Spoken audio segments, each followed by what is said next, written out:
I'd like to report that Mom Money is a big fan of Caitlin. That's very nice. She couldn't say enough about how funny it was when she said the push. And I said, yeah, it was okay. She loved it. And she thought your name was Caitlin. She said, but it looks like Caitlin. And I was like, yeah. She's not the only person to say that. Are you serious? Older people think that they're like, wait, but is your name Caitlin? I'm like, guys, say it. Say it out loud. That's really funny. Wow. Okay. I say we jump right into this bad boy. Oh, you want to put that in? Okay. Well, maybe. Might be the cold open. Might not be. Who knows? We'll see. Okay. I'm Lester Holt.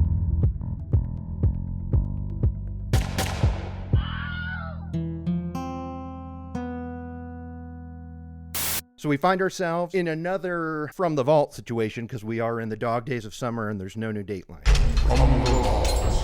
So it was my turn to pick, and I had one ready to go. Now, before I let loose on why I am fascinated by it, Kate, I want to know your thoughts on it. This is a doozy. You picked right? A hell of an episode, Kurt. Yeah. Have you seen this one before? I have. For our From the Vault episode today, we're doing the Carrollton plot, season 23, episode 4, which I think puts it as airing around 2014. Tonight, Andrea Canning. IMDb has the description as this. A church-going mom was shot at point-blank range in her garage. Saving her would take a miracle, and investigators wanted to know if this crime was random or if someone wanted her dead.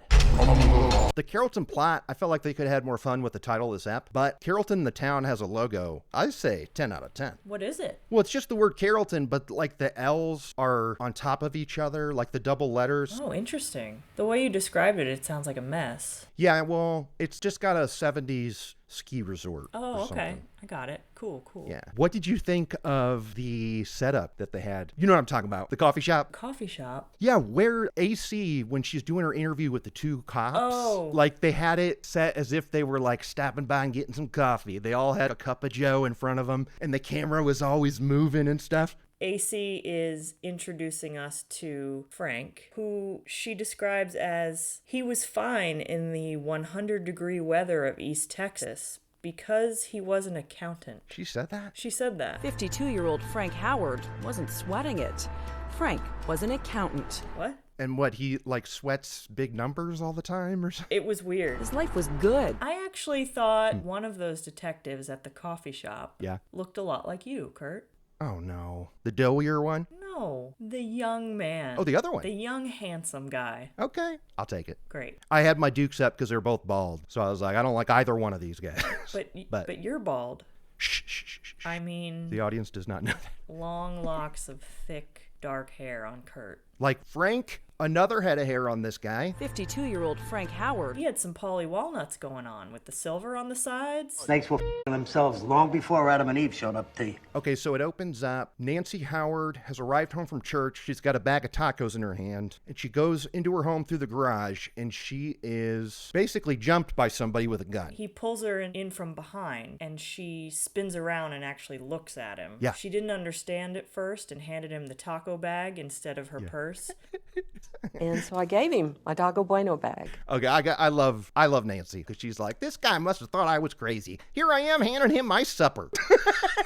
Everybody loves tacos. I bet that guy was thinking, what is this woman doing? Giving me her supper. And then this guy point blank shoots her in the head. It goes through her right eye and then makes it way down to her lung where it still sits today, which I think is interesting. Yeah, it punctured the lung, but they couldn't take it out. Yeah, I don't get it. And I shoved my purse into his chest and I said, Jesus, save me. And the bullet shot me right in the head. Miraculously, as she will tell you, she was not dead. She wakes up on the ground and is like, I think I've been shot. She doesn't know what's going on, but blood's rushing everywhere. She crawls into her car to try to use the OnStar to get 911. You're right. Because he took her cell phone. Yeah. And then that doesn't work for some reason. Yep. Probably because she was in a Buick. And then she makes it into the house, uses the landline to call 911, and then somehow she's even able to open the front door for the cops when they arrive. It's incredible. It is. And she was able to plug in the security code, which is one of her many reasons why she says that Jesus was at the wheel. Yeah. The presence of mind to come up with those numbers. That's only a God thing. Because I'd been shot in the head. I'm not going to take that away from her. I'm going to say one thing, muscle memory. Right. That's all. Right. But she's not wrong. She got shot point blank. Because I'd been shot in the head. And she survived. Yeah. So she gets shot, but she She calls 911, and I feel comfortable giggling right now with you, Kate, at this 911 call because, again, she survived, okay? I'm not making fun of a dead person. But her 911 call was kind of funny, wasn't it? Wasn't it kind of funny? Oh, I thought it was chilling. Help me, Jesus! Help me! Help me! Oh my God, help me. Oh, Jesus, help me. Just think of how terrified she was, and she's spitting up blood at that point and managing to stay on the line long enough. And I just thought it was really crazy. Yeah. But okay, yeah, funny. So then Nancy is taken to Parkland Memorial Hospital. And what is Parkland Memorial Hospital famous for, Kurt? Oh, no. I don't know. What? It's where JFK died. Whoa, really? Back and to the left. I didn't know that. Surprised they didn't mention that. After that Shining fact, AC'd be all over. Oh, yeah. Stephen King's The Shining. Okay, so anyway, she gets shot, she gets taken to the hospital, and they start letting the family know. And her husband, poor Frank Howard, he's a hard worker. He's in California at the time because his job takes him all over the world because, again, he works hard, okay? He said he was on a work trip in Tahoe, and when his daughter called him to tell him the news, he had to step away from, like, the blackjack table and go outside and take the call. So now his goal is to get back home as fast as he can. Yes, I was just beside myself. I didn't know, what was happening. What did you think of Frank when he was recounting this for AC? It sounded like very weepy, trying to remember that night. And I would just like to say that men trying not to cry is a big ick for me. Just cry.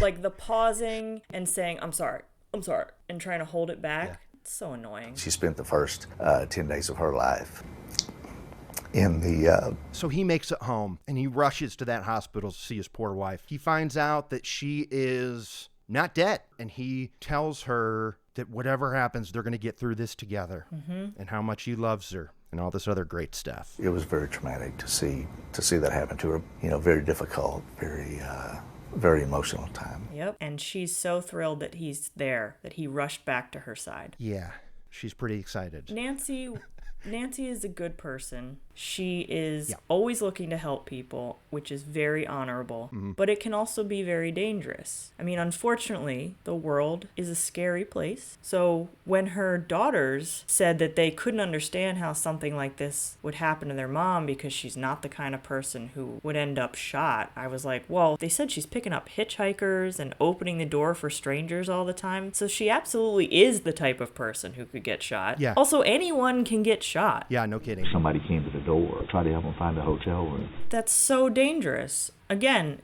it's the honorable Christian thing to do, but not in today's climate. So Frank goes to the police to talk to them, and they show him on the tape. He seems pretty broken up about it. But also relieved that she's alive, and he's willing Yes. to do anything to help them find who did this. He's throwing money at them. Yeah. I'll pay for any kind of reward. Put up a reward or Here, check my phone. Do whatever you need to do. When they asked for his phone, he's like handing it to them before they're even done with the question. Like he couldn't wait to give his phone up. Yeah. Would you have a problem if we ran an analysis on your cell phone? No? So again, at this point, I'm going, all right, well, sucks to be this dude, but he's there for his wife. Let's hope he gets through this.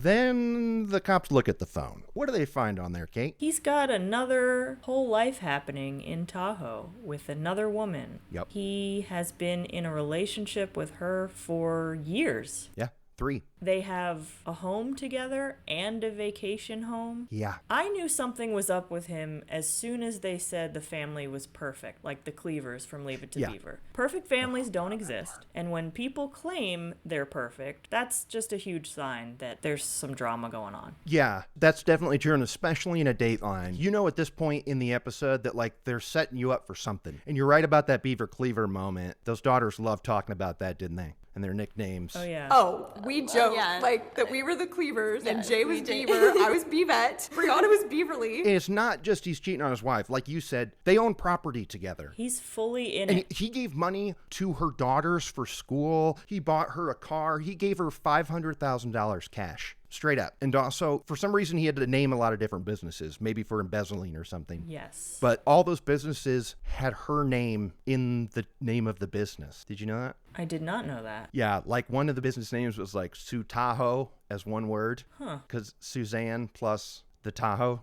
place. Ew. Isn't that gross? And I gotta tell you, maybe this is where I drop my bombshell, okay? I know that info because I f***ing read Nancy Howard's book. I read that book. No, you didn't. I read the book. I did. Kurt, that is dedication. I had to know her perspective. Again, we'll dive into the specifics of this later, but I read that book front to back. I had to get it on Apple Books because like the print copy was like $70, and I was like, So I got all sorts of facts for you. But again, I'll let those unfold as they happen.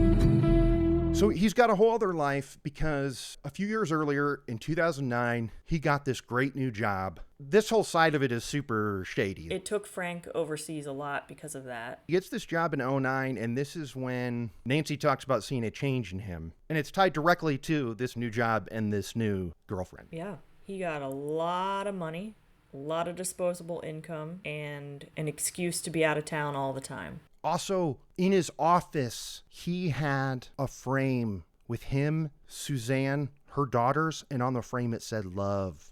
Which office? The one that Nancy's never been to, but Suzanne has been to. Oh, wow. That's another little info I found. Whatever office it was true that Nancy had never been there, but Suzanne apparently was known there. Oh, wow. Super sad.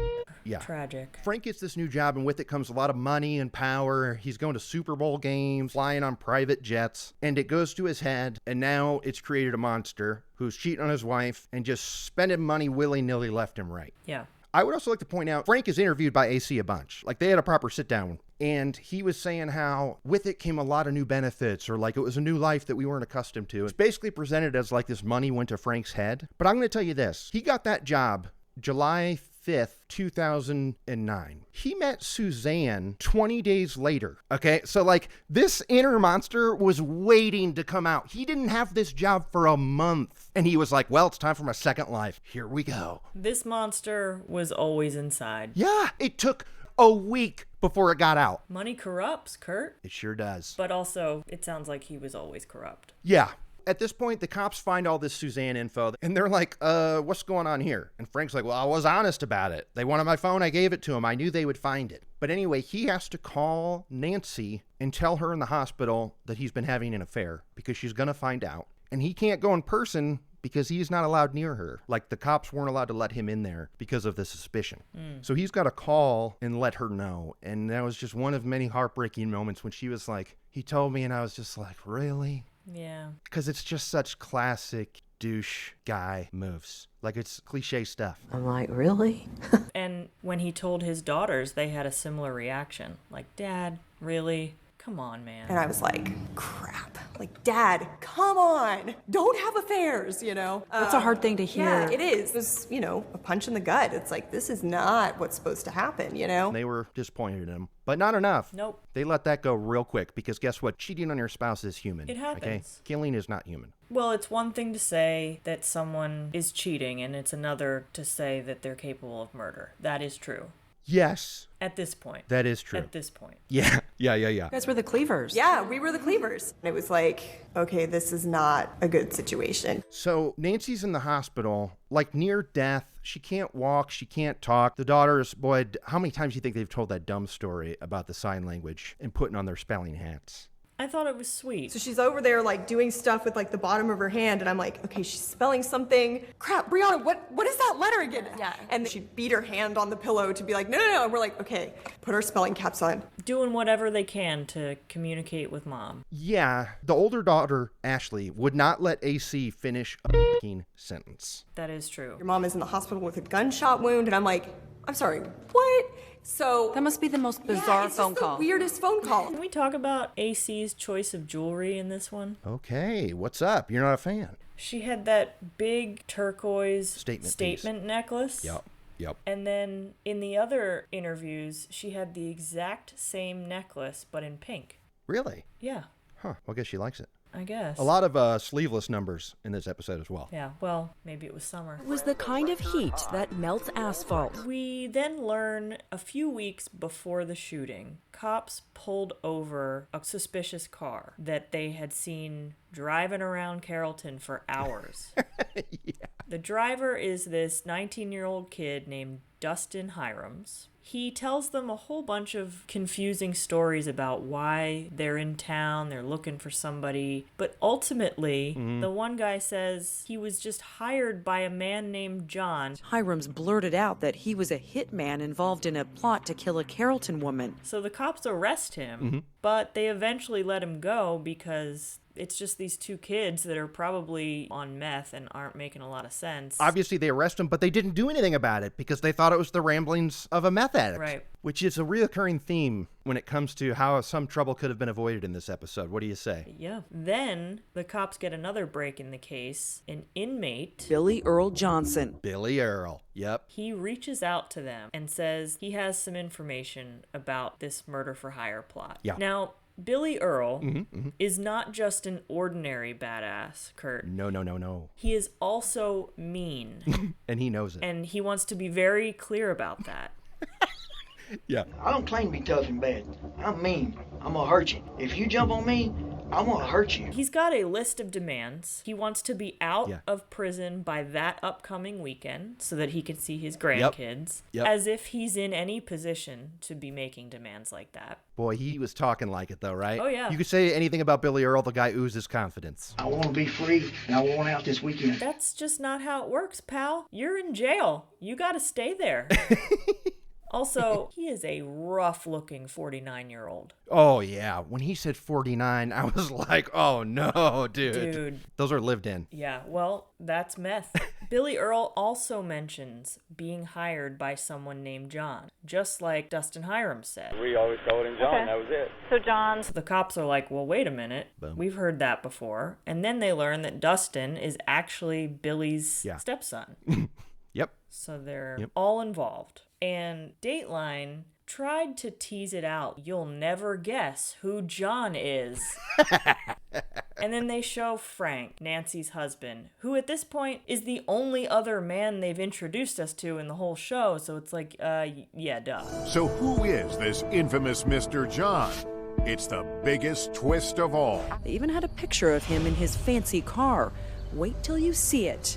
It's a stunner. And now I agree, who else could it be for us to be shocked? Unless it was one of the cops investigating, there's nobody else that they could shock us with other than the person it is. John was Frank Howard. But I don't know. I remember the first time I saw this episode, even at that point going, okay, I know what they're leading to, but it couldn't be him. I mean, listen to him. Like, I still think when I saw this fresh, I was like, I can't be that guy. It can't be him. Well, turns out his first name is actually John, and Frank is his middle name. So this photo is Billy Earl talking to Frank in a parking lot. And why is it that Frank and Billy Earl are in cahoots, okay? The defense's argument was that Frank was being blackmailed by this seedy character, this group of people that they called the Hee Haw Gang a few times. Oh, yeah. They have been called the Hee Haw Gang. They love saying that, although the cop that said it, when he said it, he like looked away and stuff. I felt like he was like kind of embarrassed or something. Do you think it's because he and his cop boys made it up and they feel bad about it? Or the producers and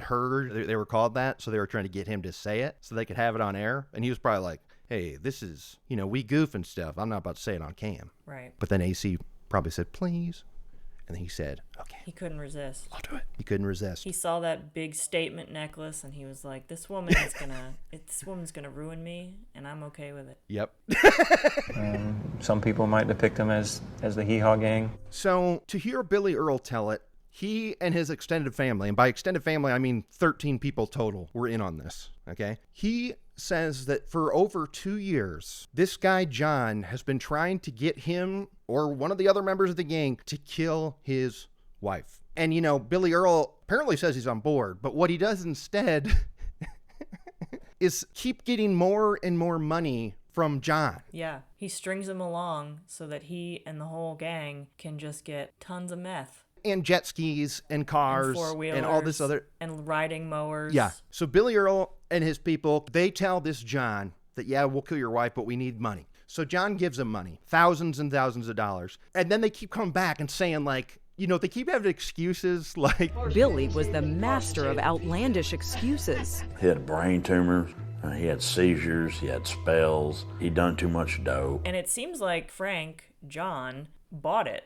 And was like, okay. Yeah, he bought it and kept feeding them money for over 2 years. So they keep having excuses, but then they'd get busted for something, probably meth or whatever. They'd be in jail, and they go, oh, shit, I gotta get bailed out. Who do I know with money? Mr. John, bail me out of jail, please. Yeah. And they had a lot of phone calls with John from prison. From prison. Which, as you all know, they record those. So the investigators obtain this prison recording of a phone call between Billy Earl and Frank discussing two men, both named Michael, who were part of the hit. And Frank clearly admits on the call that he paid these guys to kill her. Well, that's part of my problem. I mean, what happened to Michael? I gave him a bunch of money. And that's Frank saying it on the phone. And this feels like a good point because we heard that. So we know that the daughters heard that phone call. And yet the kids of this poor woman are on the dad's side to this day. So Frank is technically at this point a free man awaiting trial. He and Nancy get divorced, but it's mostly because of the cheating. At this point, early on, Nancy is like also supporting him. And during this time, he walks his daughter down the aisle at her wedding, even after being accused of trying to murder Nancy. And I'm thinking, man, those kids must not like their mom that much. Right? And then Nancy said they actually had a good time at the wedding. She and Frank were cordial. Everything was fine. And remember walking with him and saying, well, we ended up doing this together after all, didn't we? So at first, Nancy believes, like, yeah, maybe Frank is innocent. Like, this just seems so weird. And then eventually, she starts to change her mind about him. That trial started with her going, maybe Frank wasn't behind this. Well, sure, because her daughters were on his side, too, so... This is where I got to jump in and give you some extra detail from the book, The Shooting of Nancy Howard, A Woman's Journey Back to Shore, which is her maiden name is Shore, and she changed it back to Shore. Oh, that's cool. I thought that was a nice little piece of business. Yeah. The only reason she got divorced was to protect herself financially because at the same time, Frank is being sued for embezzlement by that Richard Raley guy. Because all this money he's spending, it's like, where's he getting this? Right. Now, supposedly it's coming over in coffins in body cavities or whatever. I'm not sure how much of that is true. But the point is, he's spending money that does not belong to him. $6 million, actually. Yes. He embezzled over $6 million through his shady job. So he cheated on his wife, had a whole different family and a life in a different state, hired people to kill Nancy, and embezzled money, but his kids are still standing by him. Yeah. It was very special that he was able to do that. The kids were begging their mom not to divorce their dad before the trial because those poor kids, they were worried about their dad. They thought that a divorce would reflect poorly on him in trial. How about that, Kate? And the other stuff wouldn't reflect poorly on him? Oh, well, they thought that was all BS. How did they reconcile that phone call from prison? They think that he was blackmailed, but they don't even know over what. Right. Ashley said, I'm not really sure what it is. I just know that something was miscommunicated and he got caught up in something that was bigger than him. Yes. So Frank was in danger of losing his CPA license because of all this illegal activity. Sure. Right? And Nancy paid for his attorney to fight that. Did you know that? No, she didn't. Yes. Like before the trial, he didn't have any money or whatever. She paid because she was like, well, if he's innocent, he's going to have to be able to make a living. This woman, why would he want her dead? She's so sweet and staying by him for way longer than she should. I don't get it. And why is divorce out of the picture? He had actually been married once before Nancy. He'd been divorced. The Hee Haw gang asked him, why don't you just get divorced, bro? And you know what John told them? If she dies by accident, I get double the money. Right. So I can't do divorce. It's another insurance thing. So he'd get double the money. What's he care? He's printing money at this new gig of his. Yeah, and I guess maybe if they got divorced, he'd lose a lot by splitting assets with her. Well, that's the other thing. The daughters, they're there on behalf of the defense. They sat on his side of the courtroom, behind him, while their mother, with one eye, is sitting alone on the other side of the courtroom. Heartbreaking. Absolutely. So the daughters are there to testify on behalf of the defense, which is insane and bonkers, but this is the world they live in. And while Ashley, the older daughter, is up there, she makes a point of saying, because they're up there to talk about how great their dad is. Character witnesses. Ashley says that her dad has paid her mom on time every month for the alimony, and then that's what her mom will be surviving on for the future. Hey, guess how much money that alimony was, Kate? I couldn't even begin to guess. It was $200 a month.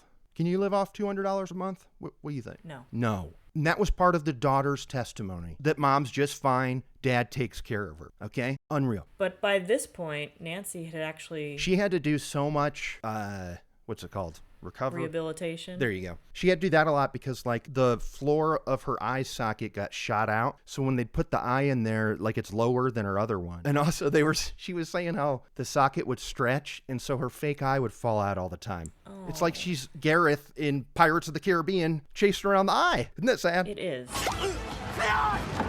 And I'm just going to keep piling it on because I got new info for you here. This also came out in the daughter's testimony. In the 2 years before the trial, Ashley discloses that her and her family and some friends stayed at their dad's Tahoe cottage. Wow. After all this went down, they went there and stayed. And in the book, Nancy is like, I don't know how she could sleep in the same bed that my husband did with that tramp or whatever. Like, they stayed there. And so this is what I think they're just cold-blooded gold diggers, and they think this is where the money's at. Well, could you imagine doing that? I can't imagine doing it, but we also don't know how Frank is with them on the day-to-day. Because Ashley was saying that she was the one who was visiting him in prison. They haven't sat down, they haven't gone to jail, sat behind that glass, picked up that phone, and talked to the same man that they've been talking to for the last 28 years. I believe that. That is the character he plays of Dad. And she doesn't want to lose that. And I don't blame her for that. And you can say all day long, oh, that poor girl, she just wants to support her dad. Let's be very clear. I think that justice needs to be served. I don't think it has been. I'm trying to give some kind of human element to these daughters. We really don't know what their relationship is like. The way Dateline presents it, it is just cold-blooded. These girls chose a side and they don't care about their mom. And maybe that's true.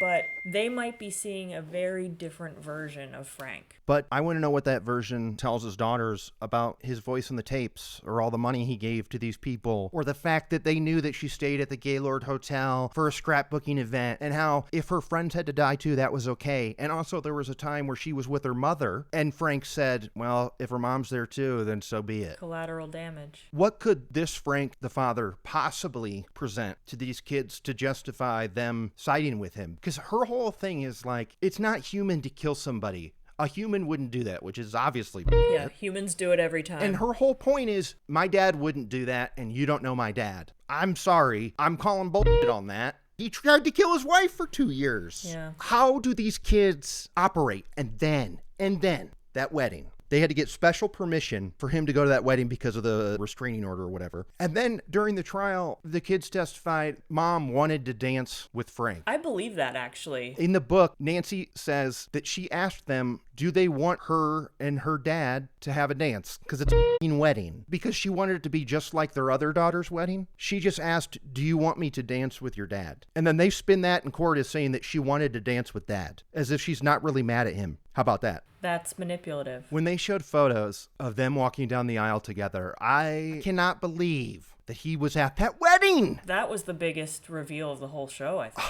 I couldn't believe it. Oh. I think about what Nancy was going through. She was shot, miraculously survived, but lost her eye, then finds out her husband has been cheating, then finds out he tried to have her killed, and then finds out that her kids are on his side. This poor woman. Yep. All three of them on the dad's side. I couldn't hate these kids more. And I would like to say that Ashley Howard, that oldest daughter, is the most unlikable person to ever be on Dateline outside of the person that was committing the crime. Am I right or wrong? I'm sorry, what? That is quite the statement. Can you name any other victim or victim family member that you've had less sympathy for? I mean, she drives me nuts. Well, I'll tell you what. Why don't I keep that in mind moving forward, and I'll just compare people to her in the future, and we'll see. Okay. I look forward to those moments, although I'm pretty confident that Ashley's going to win because You've remembered her all these years. Oh, yeah, and my money loves talking about this one, too, because my money...